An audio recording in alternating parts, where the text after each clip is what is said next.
Today I'm going to show you how to do the garter stitch on the loom, and it's really simple, and it makes a nice flat fabric that will not roll or curl. So let's get started. Okay, for this tutorial I am using just the Nifty Knitter long loom and some yarn, and I have already cast on 6 pegs. So in order to do the garter stitch, it's just a series of a knit row and a purl row, and you can do it whether it be flat panel or in the round. So your first row is just knit. Now I do a U-wrap, which is I just bring my yarn across the front and kind of half wrap it around the peg, and then I loosen it. And you can use any knit stitch. You can use an E-wrap, a flat knit, the traditional knit stitch, and just as long as it's knit. Of course, each knit stitch is slightly different. And then once we get over to the other end, see, I'll just knit all the way across, then I'm just going to purl. Now, if you're unfamiliar how to purl, of course, a lot of people, whenever they knit over, they go in under this way and lift over, but of course you saw where I go down. And I do that because I use the same motion for the purl as well. So you'll just bring it around into the bottom to do the purl.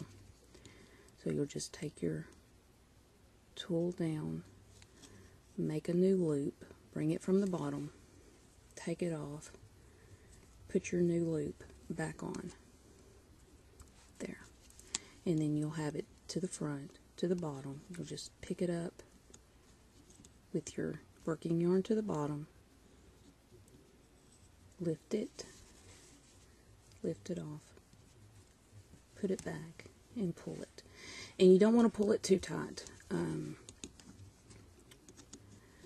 You need to try to keep it, of course I just flip it over like that, and then it's fine. But you can always pull your loops out further, take it off, put it on. I find using my other finger on top of the peg keeps that from slipping back off too. It's all in what is most comfortable for you, and also which way. Some people find it easier to purl one way than the other, and as you work your purls you can figure out which way goes better for you. So if you're working in the round, then that would be the way that you would want your purls to go, so that would determine which way you cast on. So now we're back, and that completes one ridge, what's called a garter ridge. And so the knit row and then the purl row will make one garter ridge. So now we're back to our knit row, and that's all there is to a garter stitch. So you just knit over. See, I always loosen my stitch, which makes it more like a traditional knit stitch too. And like I said, you'll see where I go down instead of going up, because I find that will always, for me, if I do this, I slip my yarn off easier. But to each their own. It's just whatever's easiest for you. And then there's that one, and then we'll do one more, and then you're just a purl row.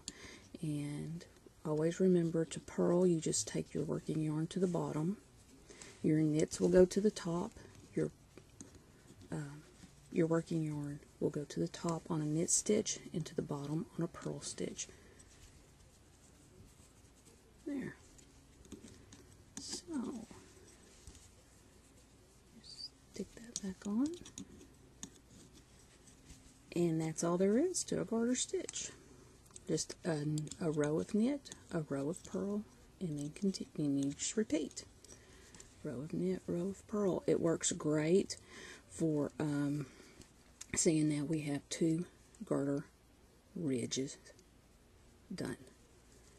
4 rows but 2 garter ridges. And that's all there is to it. It won't curl like just a knit will. It makes great borders so that you can use it on the edge, like the first few rows on a blanket, and then the edges along the side with just knit in the middle. It works great for that, and because it will not curl or roll. Makes great cuffs for mittens. It also makes great brims for hats. So I hope this was helpful, and you have a nice day.